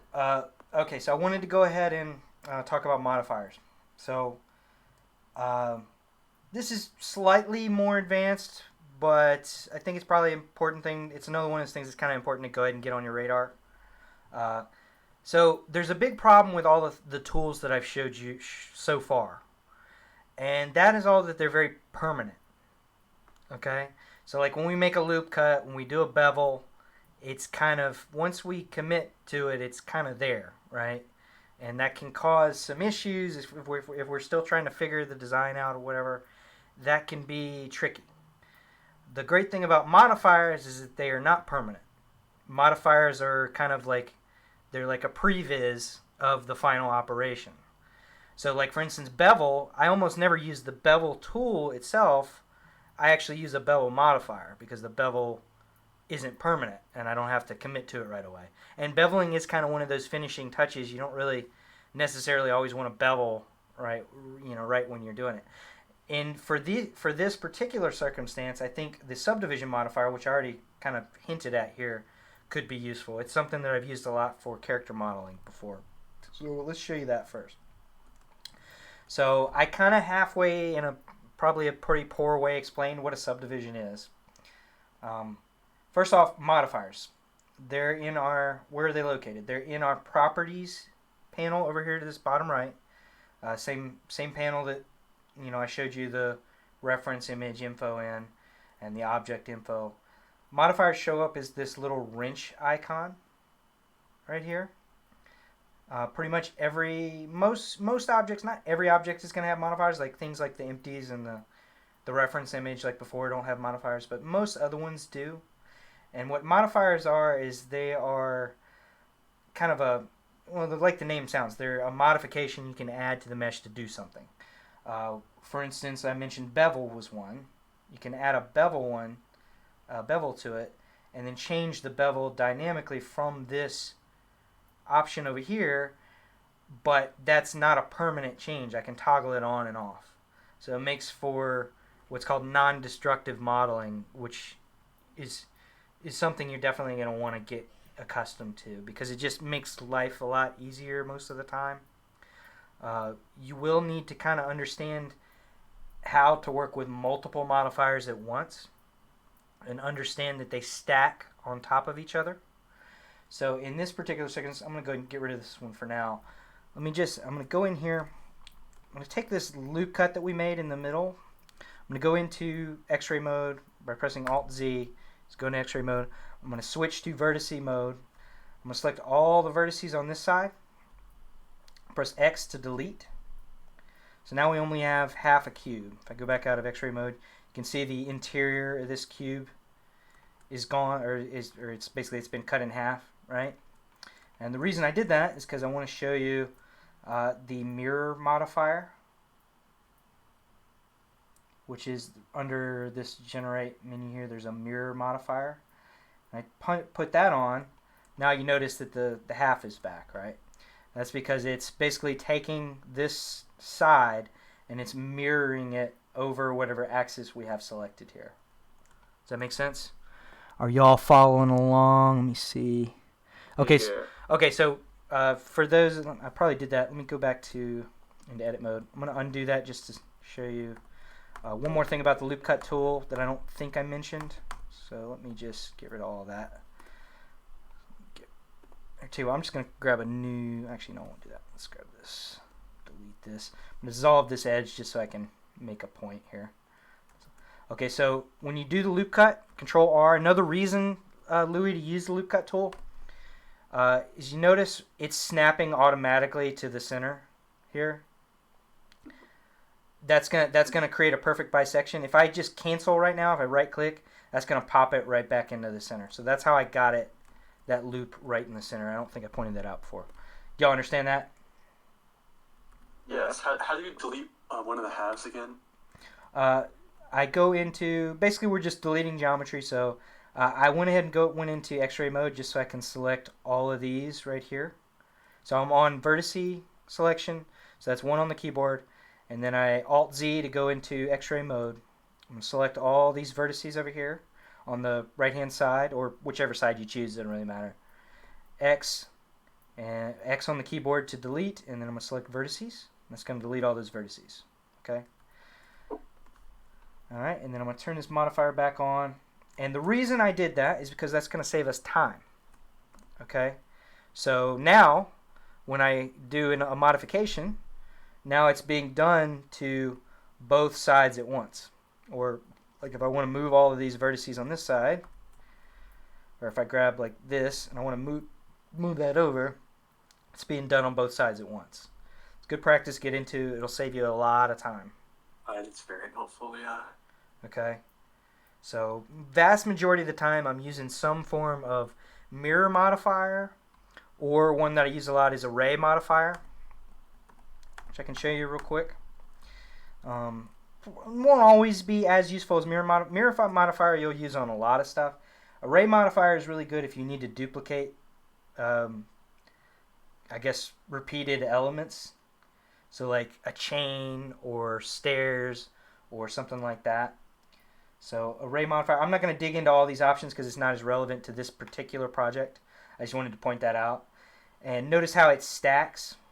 So by default, it's going to run from top to bottom here. So it's going to look at the mirror modifier first. It's going to do something with that. And then it's going to apply the array on top of that. So right now I have it set to duplicate 3 times.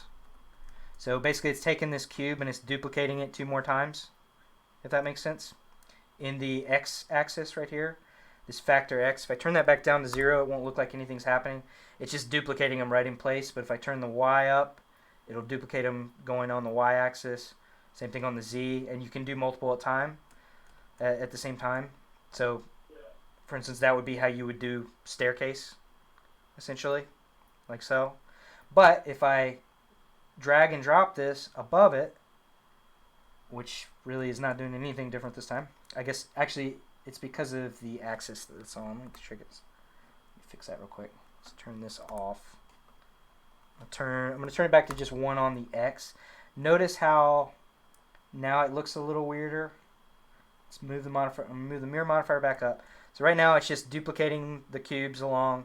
But if I switch it so that the array is before the mirror modifier, now it's doing the array before it does the mirroring action. Does that make sense? Oh, yeah. Yeah. So that's why this looks funky. So the order matters.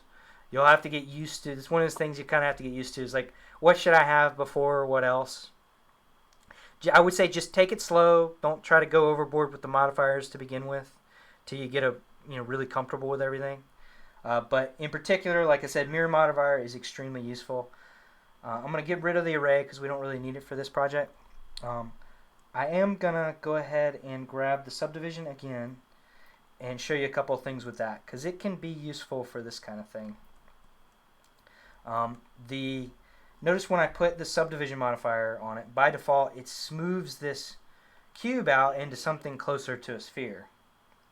You guys seeing that? Yeah. So the way it works, notice we've got 2 different types here. We've got Catmull-Clark, which is, what that is that's a formula. That's a mathematical formula that shows up in a lot of places. It's essentially a formula that smooths out between 2 points and like kind of looks for a median point between them and kind of creates this curve in between them. It's used in pretty much every 3D modeling software in some shape, form, or fashion. And then simple just creates more subdivision surfaces without actually smoothing out between them, if that makes sense. Let me see if it'll show it. Unfortunately, let me turn. I think if I turn on wireframe, will it show it? Maybe not. I'll leave that for now. But essentially what Subdivision's doing is it's taking that one surface and it's cutting it. See, you can kind of see the facets here. So this one four-sided surface right now has been cut into quarters, and then those quarters have been kind of smoothed out between them. So essentially what Subdivision does is it kind of creates, it's how we create like these smooth organic shapes. And the I'm sorry. Yeah, Why go would ahead. you ever want to use simple? Like, wouldn't that just add more polygons? Exactly for that reason, because there are reasons that you would want to add more polygons. What it does essentially is very similar to, if I turn that off, you can actually, I guess the best way to show you would be to do it the destructive way, because you can actually add subdivisions permanently if you want. So if I select this face here, if I right click and hit subdivide, notice how it splits it and creates more polygons to work with. In most situations, you would only want that if you're trying to create detail. Like, you need more polygons in order to create more detail, if that makes sense. So like if you're sculpting, if you're trying to create like a landscape where you need more like ups and downs and stuff, like more displacement, you would need more polygons, right? So you've got to subdivide it. And this subdivision surface modifier is essentially doing what I just did here destructively, but it's just doing it non-destructively so that we can reverse it if we need to. Does that make sense? Yeah. So, and it's applying it to the entire object. Now we can actually control a little bit of what it's doing here. Notice we can still see the ghost of the original box here. You'll see that? Yeah. So that's the real geometry, and then what we're seeing in blue here is just the what the modifier is doing to it. If I select this edge here, I can actually control how much weight is being applied. If I press Shift E, let me know if this is like too much.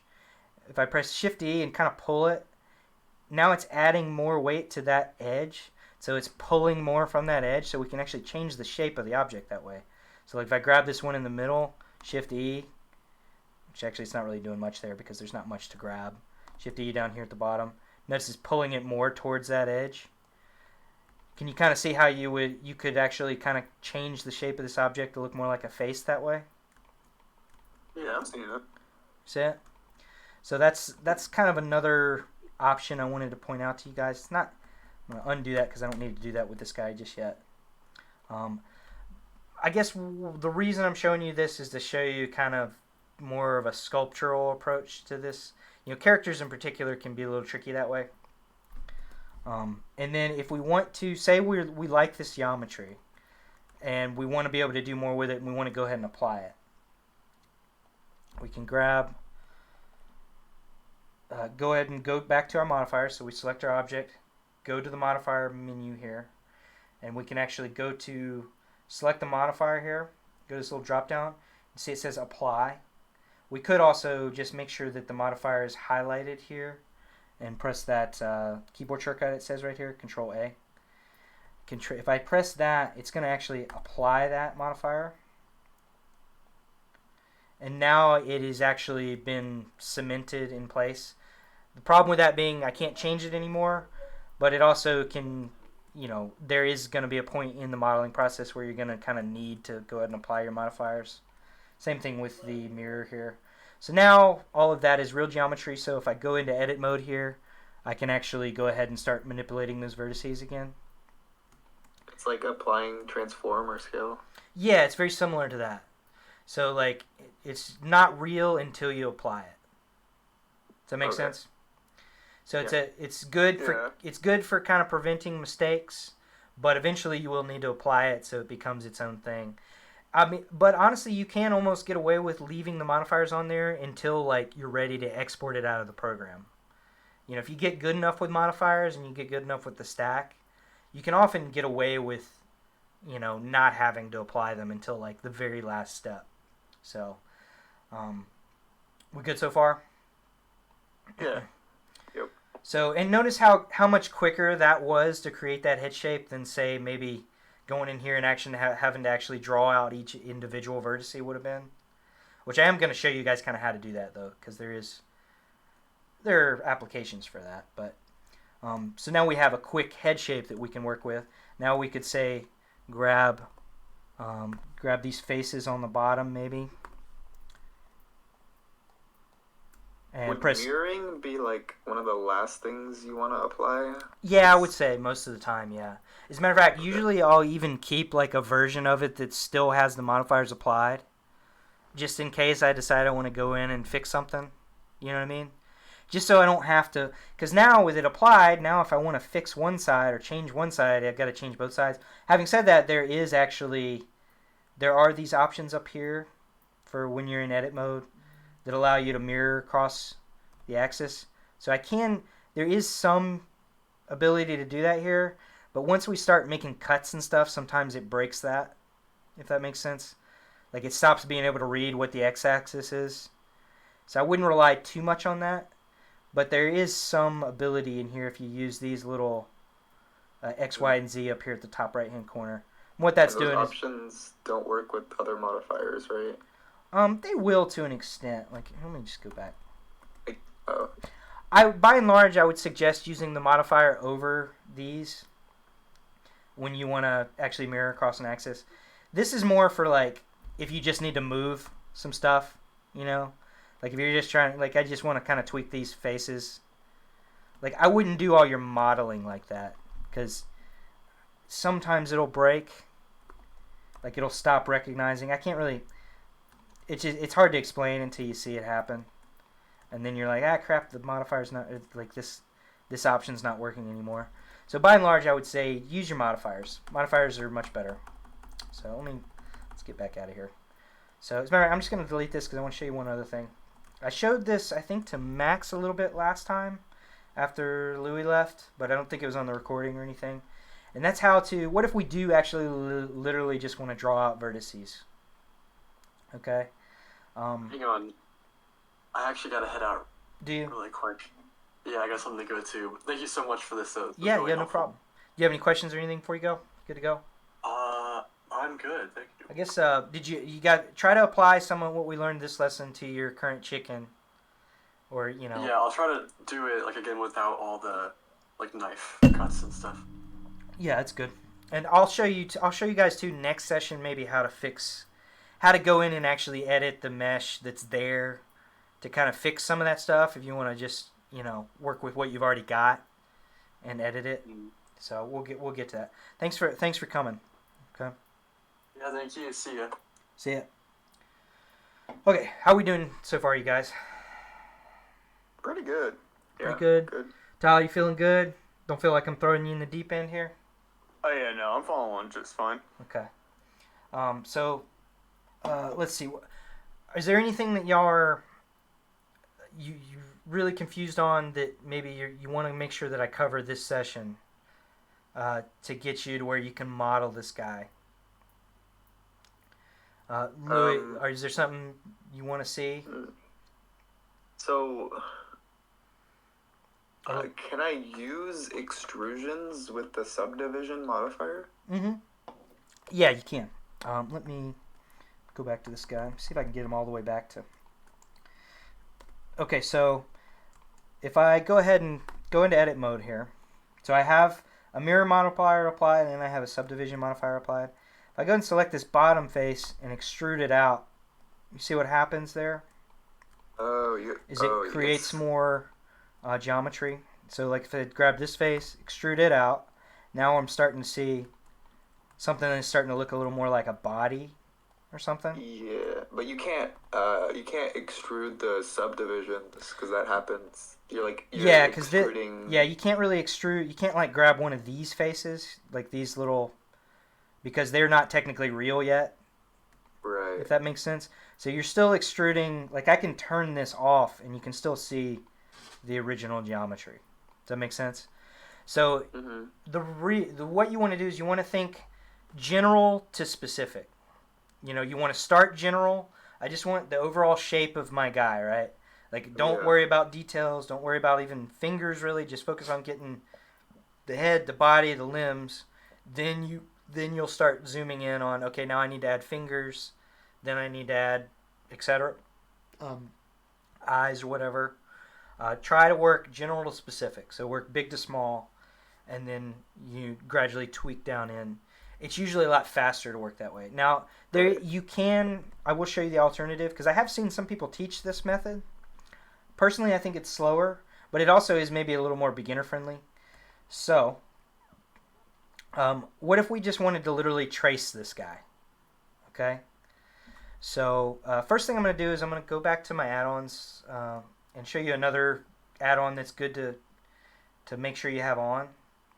So again, that's Edit Preferences.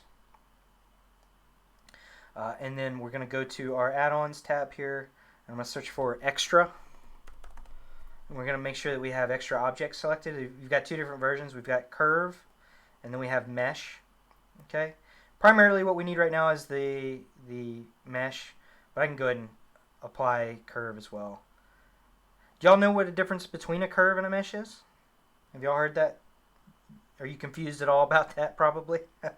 I'm not sure about the curve. I know what a mesh is, I think. Yeah, same. Okay. It's not 100% relevant right this second. Just know that a curve is something it's more of like a mathematically calculated piece of geometry. Well, I mean, I guess meshes are too. It's really hard to explain it without like showing it to you. Just know that you're not going to be using curves in your final product. If you do use curves, it's going to be as in similar fashion to like modifiers, as a way to kind of build your finished product, and then you'll turn it into a mesh. To get it into a game engine, it needs to be a mesh. Okay? And that is... Is it like the Bezier curves thing? Yeah, it's like... It's NURBS and Bezier, they're just two different mathematical calculations for the same basic thing. It's just basically drawing a line between 2 points, and if it's Bezier versus NURBS, whatever, that's just whatever formula they use to kind of calculate it. I'll show it to you guys. But for right now, I just want to go to Shift-A, Mesh, okay, because we're so focused on meshes, which... I'm going to show you guys this just in case it confuses you. I have my add-ons filtered. If I turn that off, see how there's like all these tabs? Because I have like a ton of add-ons installed. So and it's a little cluttered. But if I go over here to this top tab right here, turn on filter add-ons, it'll actually filter that down to only the ones that I want selected. So that's why I'm kind of going over here. Don't worry too much about that. Unless y'all have a bunch of add-ons on, you don't really need to worry about that, but I just wanted to point that out. So right now I can't add the objects, so I need to actually go in here and find it. I'm going to use this little search extra. Yeah, make sure that's on. Okay. Now when I go to Shift-A, Mesh, now you see I have a whole bunch more options than I did.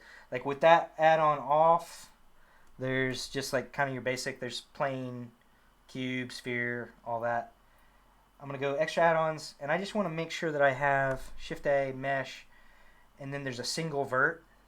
And what that is that's a single vertice without any faces or anything. That can be really useful. So I'm going to go ahead and add that. Single vert. So now it's just added a new object to the scene here, but all it is, instead of a box or anything, is a single vertice. If you didn't want to do that, the other thing you could do is Shift-A, Cube.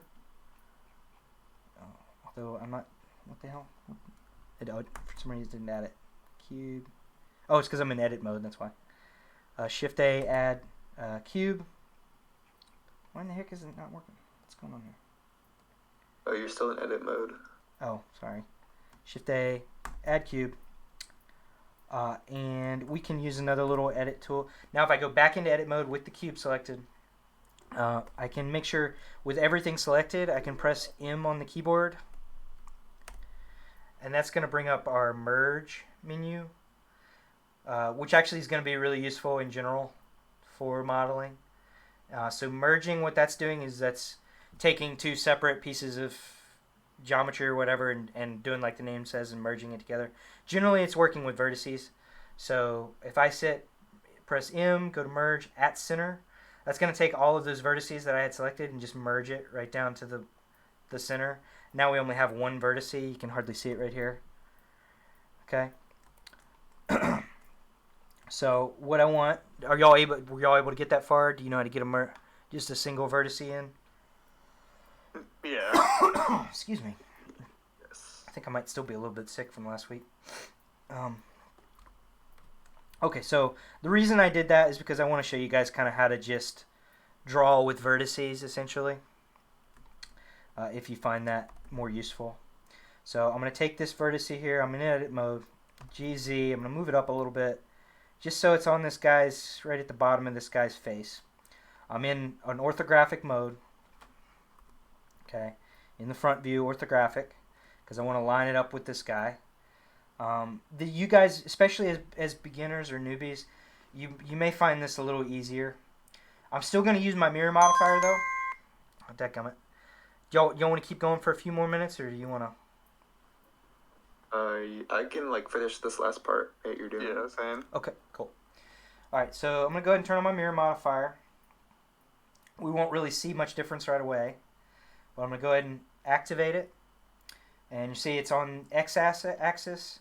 So what it is mirroring, I guess, along the x-axis. You'll get used to that. Now I'm going to use one of the tools that we already learned, which is, number one, I need to make sure my vertex is selected, okay? And it's hard to see, but you can see it there. I have it selected. I'm going to press E to extrude. You can actually extrude just a single vertex, okay? You see that? And then I'm just going to kind of go a little bit of ways around here. It doesn't need to be perfectly along this curve. Just kind of go around like that. Left click to commit to that. And I'm going to keep going. I'm going to go E again, draw all the way around, E again, draw all the way around, E again. In this case, do I want to? I'll just draw his face for now. And then I'm going to go E again, go all the way around here, E, E, and then when we get to the center here, notice it's kind of overlapping. That's because I don't have something set that I need in my mirror modifier. I'm just going to go ahead and commit to it right now just so you can see. You see this clipping option here? We have clipping, and then we have merge.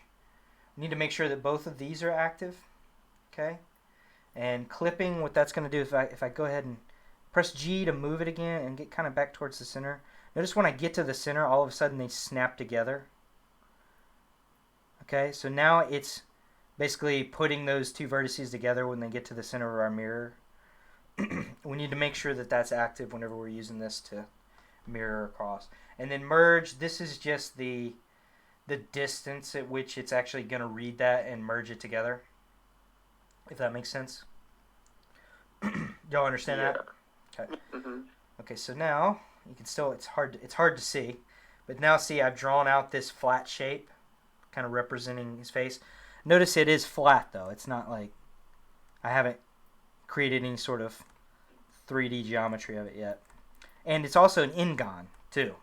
Okay, this is definitely an n-gon. So if I grab this, if I press A to select all these vertices, I'm going to show you guys one more tool. Or it's not really a tool, it's just a shortcut. And that is the F key. That's F for fill. So anytime we have multiple vertices that we want to create a polygon with, we can press F to fill it. And that's going to fill the vertices that we have selected with a polygon. Now in this case, again, this is an n-gon. This is not good. We're going to have to fix that. Okay. But, you know, I'll show you kind of how we can do that. So now, at least from front view, I have something that kind of reasonably matches the shape of his face, right? Does that make sense, you guys? Yeah. Can you like use a bezel from here to smooth it out? No, I wouldn't. Not for this. Bevel, generally I wouldn't use bevel for anything except for, like I said, creating like smooth curves on a corner or like making, you know. I'll show you some other ways to do. In this case, what we're probably going to want to do is create more geometry, actually. So I'm going to go back into front view, and I'll show you guys how to cut this up. Now, we already talked about one method, and that is the knife tool, right? So this is a case where I might use the knife tool. It's just to go ahead and cut this up manually. So that is done by using the K shortcut. That's going to go into your knife tool. It's going to toggle it on. You notice my cursor changes. Now when I hover over a vertice or an edge, it kind of snaps to it.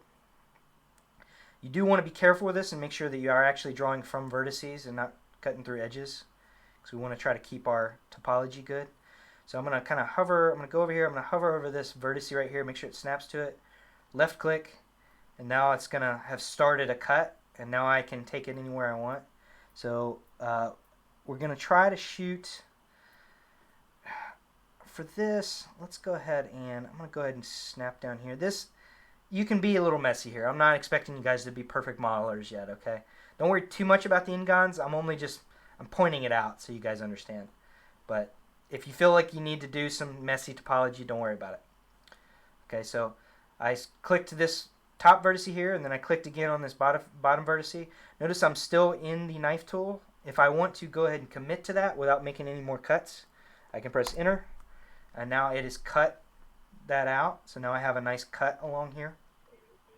Okay, I'm going to do the same thing going from over here. I'm going to grab this vertice, cut with the left click. I'm just going to go ahead and you can kind of just click on this line if you want to go ahead and create another cut there, and then just kind of go towards this center. We'll create a cut there. Enter. Are y'all able to follow along with your thing?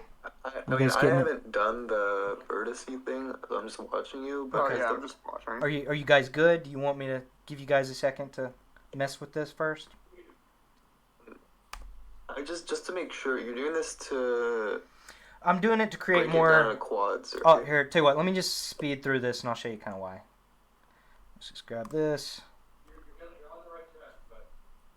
Let's create that. So what the reason I'm doing this is so that I have something I can grab. Because right now, before we didn't have any topology to work with. Like if I undo all that, you can see if I try to move something here, it's kind of, we don't have that much, like I can't grab anything in the center here. Like if I wanted to move something on this center line, I can't. Like all I can do is just move the line itself. But if I, crap. Let me see if I can do that real quick. So grab this guy here, here, enter. Okay, here, here. I think if I press. Okay, so now that I have a couple vertices that I can work with, I can actually start grabbing those and moving them around into 3D space. So let me grab like this one here. So now I have something in the center I can move, right? And I'll show you another technique here. We've talked about most of these at the top, but we haven't talked about this one on the right yet. This is our proportional editing. And what that does is creates a fall off. So like right now when I grab a vertice, it's just moving that one single vertice, right? Okay? Right. But if I turn this on, this proportional editing on, all of a sudden, look, I'm moving a bunch of stuff. And if I scroll my mouse wheel and change the area of that movement, now I can move multiple vertices at once, which is not really showing as well right there. But like if I grab, like say this, scroll this up, now I'm scrolling, I'm kind of, it's right at the center, it's got the most influence, and then as it goes out towards the edge, it's kind of falling off. So this is how I can create like a quick, smooth curve, if that makes sense. Yeah. And this is how you would take this from being a flat surface to being something that's more curved. You see? Or this is one method of how you would do it. Again, this isn't necessarily my chosen way of doing this type of guy, but it's probably a little bit more beginner friendly if you're just trying to like line things up, you know. So now I can take this guy, let's go into object mode and just move this object real quick. Kind of line it up a little closer to the front. Now if I wanted to go in here, grab my knife, create a few more cuts.